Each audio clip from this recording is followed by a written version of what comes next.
दोस्तों, आज मैं एक नया टॉपिक लेके आई हूँ कि लंबी बीमारियाँ जो होती हैं, उसमें पेशेंट के ऊपर क्या इफ़ेक्ट पड़ता है, साइकोलॉजिकली क्या इफ़ेक्ट पड़ता है। जो लोग बहुत लंबे समय से बीमार रहते हैं तो उनके पास एक चीज़ होती है कि उनको एक सपोर्ट लेने की आदत हो जाती है, एक सिंपैथी गेन करने की एक आदत हो जाती है।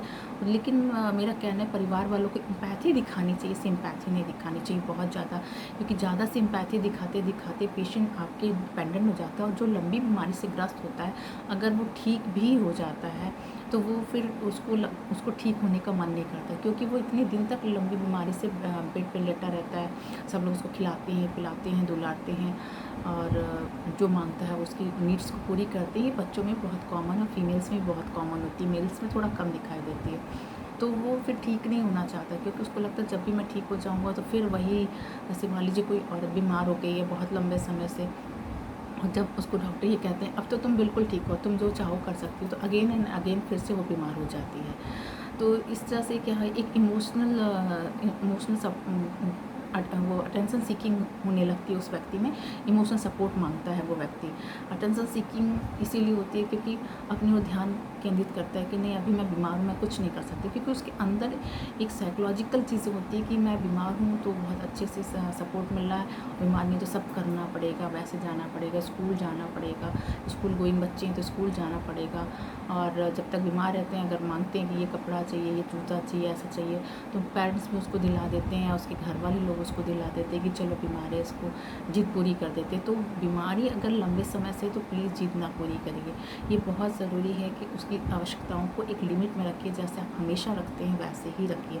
ये बिल्कुल नहीं कीजिए कि बीमार है तो उसकी जिद पूरी कर दें, तो फिर उसकी एक हैबिट हो जाती है, क्योंकि उसको पता चल गया है हम जब बीमार रहते हैं तो हमारे ज़्यादा ध्यान होता है और जब बीमार नहीं रहते तो नहीं ध्यान होता है। और ये फैक्ट है कि जो व्यक्ति स्वस्थ है उस पर ध्यान कितना कोई देगा, वो अपने आप से अपना केयर करने लायक होता है। इसलिए लंबे समय तक जो बीमार रहते हैं उनके लिए मेन बात यही है, आप पहली बात तो डॉक्टर बहुत फ्रिक्वेंटली मत बदलिए कि 10 दिन 5 दिन किया, 5 दिन में कोई असर नहीं आ रहा तो फिर किसी और डॉक्टर को कर लिया, फिर दूसरे को कर लिया। तो इससे भी कभी कभी पेशेंट फ्रस्ट्रेट होता है कि अरे मैं तो इतने दिन से दवा कर रहा हूँ, मैं ठीक भी नहीं हो रहा हूँ, बार बार डॉक्टर बदलना पड़ रहा है।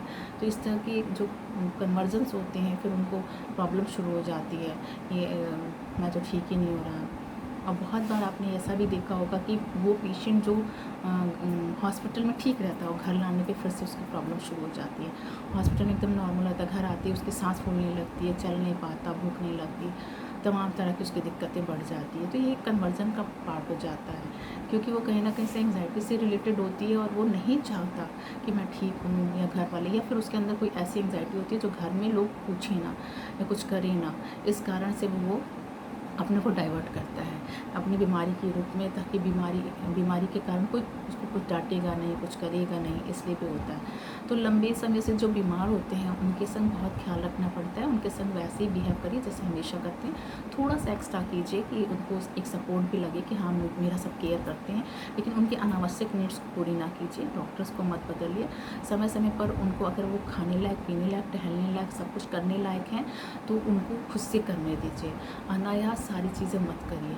अगर 10-15 दिन हो गया तो फिर अगर वो करने लायक हो, डॉक्टर आपका कहता है कि आप कर सकते हैं, करवा सकते हैं, तो आप बेशक करवाइए, क्योंकि उसी से उसको बल मिलेगा।